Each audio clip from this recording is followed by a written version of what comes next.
Welcome to Waypoint Real Talk, where we discuss real estate and your home. Let's get started with your hosts, Aaron Shishilla and Austin Hines.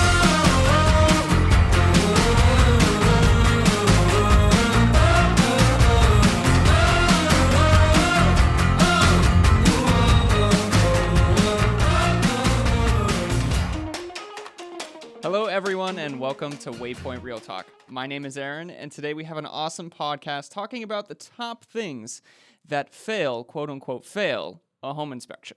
So today we have Crystal Brady. Hi. Hey, Crystal. So can you tell us, is a home inspection actually pass fail? Let's get that out of the way first, and then we can just jump right into it, okay? That sounds great. So a lot of people do say, did my home pass? And I know they ask you guys that too. They ask me that question as well. And there is no true pass fail. The home inspection is definitely for the buyer's knowledge so that they know the things that need to be addressed in that home, sometimes before they move in, if they're hazardous, or just things they want to be aware of maybe going forward. So there is no actual pass fail, and most of us are using the as-is contract. So that inspection is really for informational purposes for the buyer to decide if they feel like it's a pass fail for them based on the findings. So if they're uncomfortable with the findings, then I'm going to call that a fail, and that means maybe they don't buy that house. But if they are comfortable, then in essence, it passed. So there is no true pass fail that the home inspector is going to say, well, this failed. It's really up to the buyer. Awesome. So we're going to discuss the top things that quote unquote fail a home inspection. We'll dive into detail into each one. Crystal's going to mention, what she sees, what buyers are thinking about, what she typically recommends as far as what you're doing with some of the items that, maybe Waypoint Property Inspection finds or your home inspection finds. But to start, let's get into actually the 4-point inspection, because with the 4-point inspection, I know it's a little bit different than the actual home inspection, but it could be pass or fail. And some of the items in the home inspection are actually caused from the 4-point. So Yes. Can you discuss, real quick, what's the 4-point inspection? Why is it more pass-fail than the actual home inspection? Right. So instead of just a general overview of the whole home and any deficiencies that could be present, the 4-point is for insurance purposes, and that's what makes it different. And because it's for the actual insurance company and they're going to be reviewing that inspection report, it could actually be more of a pass-fail situation because any deficiencies or problems noted on that 4-point inspection are going to create an issue with you moving forward with your homeowner's insurance. And if you can't get insurance, you can't get your mortgage. And if you can't get your mortgage, you can't buy the house. So in essence, a 4-point inspection is a lot different in that it actually could be what we say failing, because if there's deficiencies noted, those really need to be addressed. So let's talk about what the 4 points actually are. What are the 4 points? You want to hit that one since you're the home inspector? Yeah. So we got the roof, HVAC, which is your AC and heating. Then you have electrical, and finally plumbing. So let's just start with the first one, which is typically we see roof issues. Yes. And they say roof issues are going to fail your home inspection, fail your 4-point. What do we see here with that? So roof is the big player. Everybody always wants to know, how old is the roof? How much time do I have on it? Are there any problems with it? Is it leaking? All of those sort of things. And all of those questions are kind of answered on the 4-point. The home inspector is going to assess the age, the condition, if there's any problems like lifting or curling shingles, if there's any roof leaks present or deterioration, or I don't know, you can probably think of some more things, things like that are going on with the roof. In the past, it was not too bad. We used to get about 20 years for a 3-dimensional shingle and about 15 years on a 3-tab shingle for insurance purposes. If the roofs were that age or younger and in good condition, the insurance company is good with that. But unfortunately, recently, in the last couple of years, there have been lots of claims for roofs in the state of Florida specifically. So what's been happening is normal wear and tear, right? House roof is maybe 15 years old, maybe it's 20 years old, and it's really kind of time to replace it just because of normal wear and tear, not because of a hurricane or anything wind related. But there'll be a little afternoon storm that'll come in, and roofing companies will start knocking on doors and saying there was a storm, we can make a claim on your homeowner's insurance, and we can get you that roof for free if we just file a claim. So these roofers have sort of taken advantage of homeowners in doing that. They're making claims on their insurance, and now it's created an issue where all of our insurance in the state of Florida has increased. If you've noticed your rates going up, roofs are a big reason why they've been going up this last year or two. And so unfortunately, now insurance companies have dialed back and said, you know what? Most private carriers are saying if a roof is 10 years old or older, we don't want to insure it. And that's not particularly an old roof, right, Aaron? No. I mean, 10 years. I mean, I would want to get at least the 3 years of life left if I was a homeowner, say 3 to 5 if it's a 3-tab year shingle. But the funny thing is, the 4-point inspection actually came from the same thing. People were filing roof claims. In 1992, Hurricane Andrew came through. Yeah. And because there were so many roof claims, insurance was totally caught off guard that they had to develop some type of inspection to give them that breathing room to understand how old are these roofs, when are people actually filing for these roof claims, and how can we protect ourselves as a business so that way we just don't go bankrupt on having to pay all these roofing claims. Absolutely. Yeah. And so with the 4-point specifically, typically homes that are 25 years old or older, the insurance company will require that 4-point. Now, in regards to roofs specifically, though, when you do a new purchase and you apply for new insurance, even if your house is less than 25 years old, one of the underwriting questions is still how old is your roof? So it's going to be on their radar, the insurance company's radar. And if that roof is over 10 years, unfortunately, a lot of companies don't even want to insure you, which really limits your options. But if you do have an older roof, there's Citizens is a great option. And they are what people often call a last resort insurance carrier, but they are government run and they actually have some excellent rates, and they will insure roofs up to 25 years old, actually, as long as they're in good condition. And the home inspector will say on a 4-point that there's 3 years of life expectancy or more. So there are still some options if you're a buyer and you're looking to purchase and the roof is maybe 15, 20 years old and the other carriers aren't interested, you can go try to get it with Citizens and see if that would be an option. What are you seeing that buyers are typically doing and sellers interacting? Obviously, right now we have a really weird market. Yeah. So how are these things happening right now versus, how they were interacting beforehand, maybe 2 years ago before the pandemic? Yeah. So it's such a seller's market right now that sellers are not really agreeable to do very much, if anything at all. Where maybe in the past they would consider doing some roof repairs or maybe even negotiating for a replacement into the cost of the home or something like that where the buyer's paying a little more. But now, unfortunately, sellers are very hands-off. They're kind of saying, take it or leave it. And we've got a bunch of people lining up to buy this house. If you don't want it and you can't deal with the roof situation, we've got other buyers that will. And so that's why it's important for buyers to know their options. And if insurance is a little bit of a struggle, maybe how they can get around it. Some companies will do exceptions to insurance, which is another way you can kind of get around it. If everything else is perfect, but there's like one deficiency on the 4-point, they'll give you 30 days after closing to remedy that as the new buyer to have your insurance coverage so you can get in and get the house. But it's definitely changed. Sellers are hands off and they don't want to get involved. They don't want to do anything. So buyers need to be aware. They definitely need to ask lots of questions when they're looking at the home. Let's figure out how old that roof is.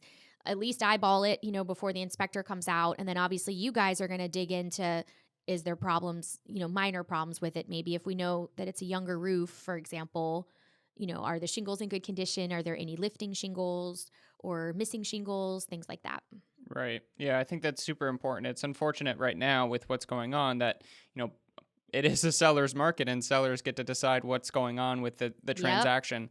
Yep. And before it was a much more, would you say, balanced where buyers could request repairs if they needed it? It was better. It was still a seller's market previous to the COVID situation and our current severe shortage, because we still had a shortage the last 5 years we've been in a shortage, but it was easier to negotiate 4-point related repairs and repairs in general. Most sellers, if they have a good real estate agent, understand the importance of the 4-point, and if most of the buyers looking are financing and they need to get at that insurance, sellers do need to try to cooperate. I mean, I counsel my sellers to cooperate with minor repairs. Obviously, I would tell my seller, don't do a whole roof, just find a buyer that'll deal with it. But minor repairs, I would advise them, let's go ahead and take care of that. Most of the people looking at your house need to get insurance and a mortgage. And so this is going to keep coming up. So, with minor stuff, it's a lot easier, but it's gotten harder. You're right. But it was still difficult previous, I think, to this whole situation as well. It's never been very easy because we've always kind of been in a seller's market for many years. Right. Okay. So let's move on to HVAC. Yeah. Now, with HVAC, big point in the 4-point inspection as well. Yes. In general, what are we looking for here? And I know some of the technical aspects I can talk on, but yeah. Basically, it's on the 4-point inspection, as you pointed out. So that AC needs to be working, blowing cold, and not having any issues. And I mean, I know that the issues I see mostly are usually like maybe ceiling issues, maybe tears in ductwork, or like around the plenum, differentials, which maybe you can explain. That's probably the big one I see the most. Yeah. How about you? And maybe explain differentials. Yeah, I would say differentials. I mean, it's two things, right? You're checking to make sure the cooling is working properly. You're checking and making sure that the unit is heating properly. Yes. Those are your two main factors. Yep. And as far as cooling and heating, we like to look for temperature differentials. The temperature of the air going into the unit, so the return, and then the temperature of the air coming out of the unit. Some home inspectors go by a temperature differential of 14 to 22. Mm-hmm. Sometimes they say 14 to 24. It really depends on, what kind of documents you're looking at for what they want to go off of. Usually you can say stretch it to 24 degrees. So if the temperature of the air is cooling by 24 degrees or by at least 14 degrees, you're in good shape. If it's cooling by only 13 degrees, say the temperature of the air into the unit is 75, but coming out it's say like 62, to where that's 12 degrees. It's not cooling as it should be. Right. So it's going to be flagged on the 4-point. And then from there, where do you see the buyer going, or maybe the seller going, as far as what they can do to kind of remedy this issue? Definitely would encourage the seller to call an AC company and see if some servicing, and just have them look over the system and see if there's anything that can be optimized to get it back into that differential range that we need, so it's looking good on the 4-point. Mm-hmm. That's typically my first move. If I typically don't get too much pushback from sellers on that, because it's not usually a very expensive thing, not like replacing a whole roof. So in most cases that works out okay. Yeah. And for the 4-point as well, they don't care how old the air conditioner is. They only care that it's working. So that's another kind of nice thing, at least right now, that they haven't gotten too strict on underwriting with that. If it's an older unit, that's fine, as long as it runs and the differentials check out and it's cooling and heating. That's really what you need. Yeah. That makes sense. I usually like to recommend to sellers or even homeowners to have the unit serviced at least once a year. Typically, they recommend twice a year, but you can imagine if you're a seller and you're going to sell your home, if you have the unit serviced, you could just run by all these issues by just having the unit serviced before the home inspection. Yes. So then that way, when we get there, it's already working well. Absolutely. That's a great recommendation. And just doing some other sort of pre-listing checks, of things that are commonly seen on 4-points. I always know when I go for a listing appointment, I kind of walk around and, check things out a little bit, because I've seen enough 4-points to know what might come up. And if I start to see things, I'll point them out right away and encourage the seller to go ahead and just take care of that before we put it on the market. What kind of things are you looking for? I check the water heater just to see if the piping is correct. I will check the breaker box to see what kind of panel we have and if there's any obvious things I can see, just by opening it up without taking it all apart like you guys do. Also walk around and just look for any exposed wiring or things like that I know could get flagged. Plumbing, to a certain extent, depending on maybe the type of plumbing, I might want to kind of check that out, because I know that can be problematic with insurance. And obviously roof. I mean, I just eyeball the roof from the street, but if it looks really old or it's got a bunch of patches, that's, definitely going to lead me to some questions to the seller. Yeah, I like that you do that, and I think that's really important for sellers to, work with an agent that's actually going to look for these things ahead of time. Yep. Just because getting ahead of these things is going to be a whole lot less stressful on the actual negotiations or the actual contract. It just makes the process so much smoother. And you guys also can do an inspection for the seller Yeah, as like a pre-listing type absolutely. inspection, right? Yeah. Absolutely. Mhm. Okay, so getting into, as you mentioned, the electrical, right? Yes. The third point of the 4-point. Yes. So with electrical, what are you seeing here that we're running into that's quote unquote failing a home inspection? Okay, I don't know about you, Aaron, but this is, to me, the biggest sticking point on most 4-point inspections is electrical. I feel like I see more electrical issues on 4 points than any of the other 4 points. Yeah. Do you agree with that? Yep. Okay, all right. So you already know probably what I'm going to say, and I'm sure it's a similar experience for you doing the inspections. I see a lot of it's usually minor, I'm going to say, with electrical, but sometimes it's a myriad of minor things like outlets that aren't grounded or don't work properly, not properly with, GFI protection, the wrong panel. That's a big, expensive one. Double taps, things like that. And you can maybe explain a few of those things, but the panel, if you want to talk about that for a second, that can be really problematic. And that's why I go when I'm selling a house, whether I work with the buyer or the seller, I always check out the electrical panel before you guys show up to do your inspection. I just want to know if I'm about to have a problem because there's certain panels that are prohibited by the insurance companies for the 4-point. So with that, I'm going to read off the panels because if you have these in your house, then it might be a problem if you're thinking about selling. Federal Pacific, Zinsco, Sylvania, and Challenger. Insurance companies do not like those 4 brands of panels. That's the actual brand. So when you open up the panel, it's going to say Challenger on it or GE or whatever it is. So if you have one of those 4, unfortunately, insurance companies do not want to insure your home.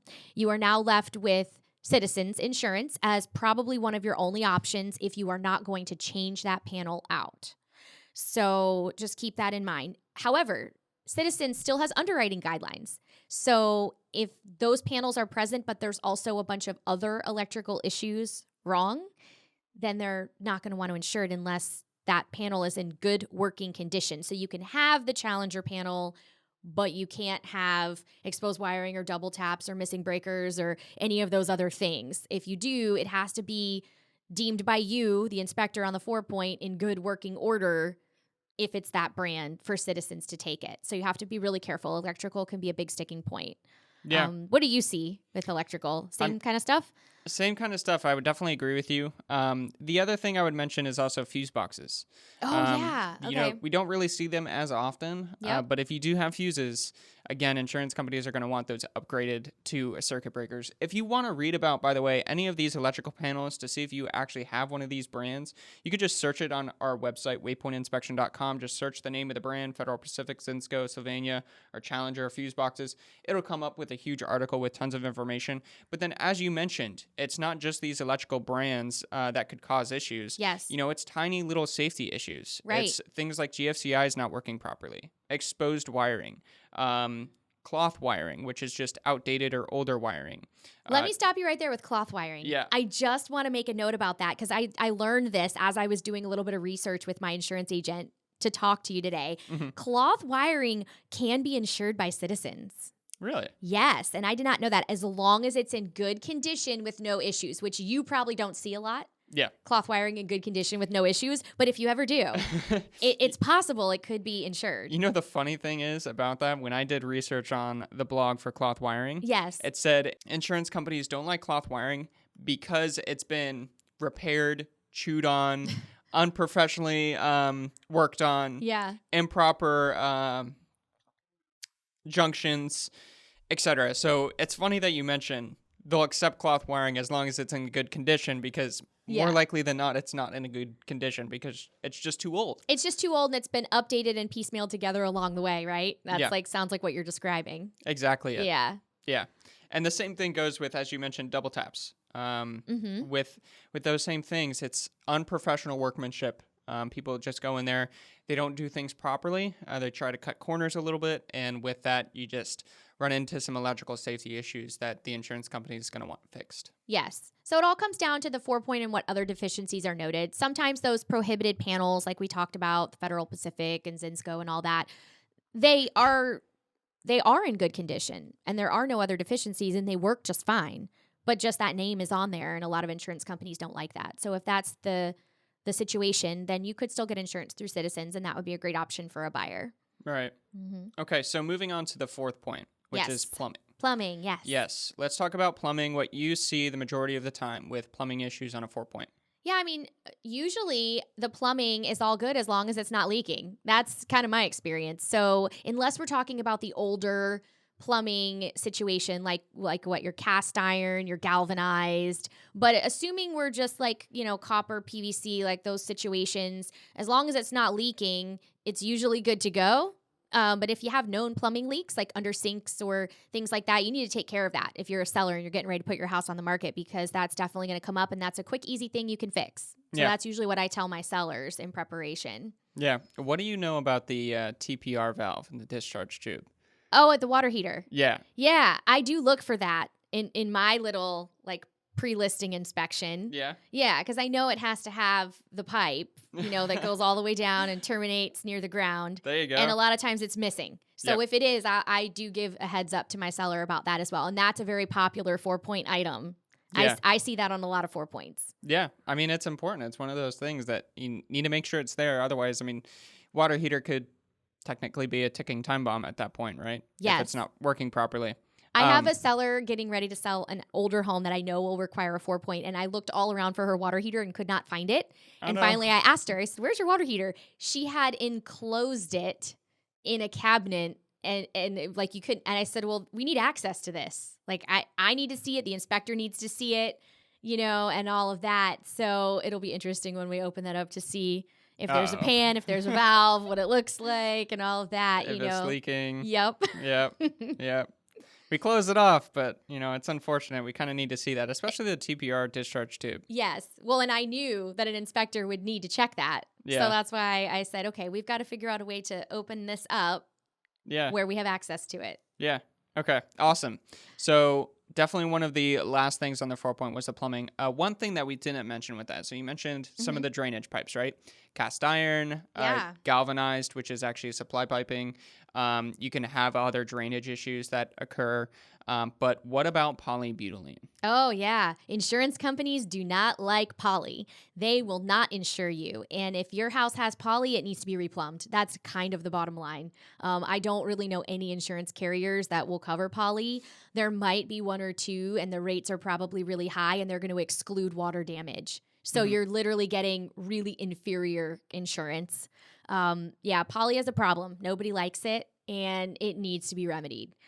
What do you typically see? So in all these, do you see the seller and the buyer kind of working together? Or is it more so the seller paying for the repairs or the replacing of the polybutylene? Yeah, I haven't had one in a while, and not in this current market. That's definitely something that a buyer would probably walk away from if a seller didn't want to fix it. And if the buyer was willing to fix it, they would have to try to find an insurance company that would insure them, maybe excluding the water damage, or give them an exception just to get them through closing, to get them into the house.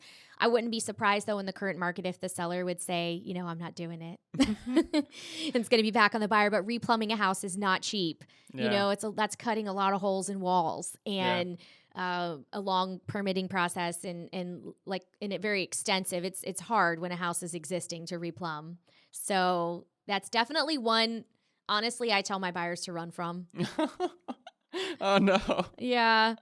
Okay, so moving to outside of 4-point, right? Structural issues. You have on your notes, buyer beware, especially if it could be sinkhole related. Could you talk on your experience with structural issues, what you're seeing from this? I haven't seen a lot of structural issues in my time. You do way more inspections than I do, that I get to attend. So you probably have more to say about your findings. But I just know that structural issues obviously are serious. They're costly typically. I have seen a lot of structural issues on the bungalows, because it's a crawl space. And I just feel like there's more opportunity for structural issues with a home like that versus a slab on grade. And so I've definitely seen them there. They typically are costly though. And so that's just one of those buyer beware things that I usually will say to people. If the home inspector is calling out structural issues, you better get some estimates, because that's not something that a seller typically will address or fix. It's an as-is contract. And, before you move forward with that purchase, you should get another estimate and make sure that you're comfortable with the findings and what you're going to have to do after you close on that home.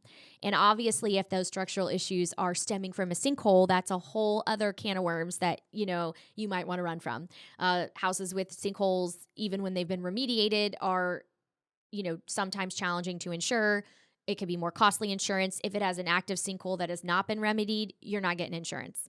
Mhm. So that's also going to prevent you from moving forward. So and sometimes those things go hand in hand, which is why I brought up the sinkhole, Right. obviously with some structural movement of the home or things like that. Yeah, what I'm seeing from structural issues is it's generally for older homes. Yes. And the other aspect of it, it's unmaintained homes, homes that have unmaintained vegetation. They don't have gutters. They have maybe some drainage issues to where water isn't draining away from the home. Yep. Because if you think Florida is just like a giant sandbar, and this is, the analogy I like to use. When you're standing in the ocean, the waves come up and you sink in the sand. That's the same thing with a house. So if you're not getting the water away from your house is going to eventually fall in like that. It may take a long time, but Right. that's exactly what we're seeing. And it is expensive to remediate that, as you mentioned. Yeah, and water intrusion, water causes so many issues.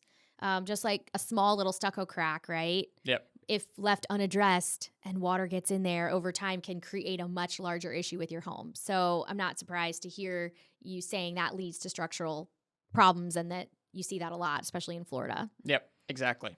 Okay, so termite inspections and the VA loans still requiring termite inspections. Yeah, I kind of had that on the list because obviously termites are a hot button. People are scared of termites, as they should be, since they can create a lot of damage to your home structurally and things like that if they're eating away at your wood.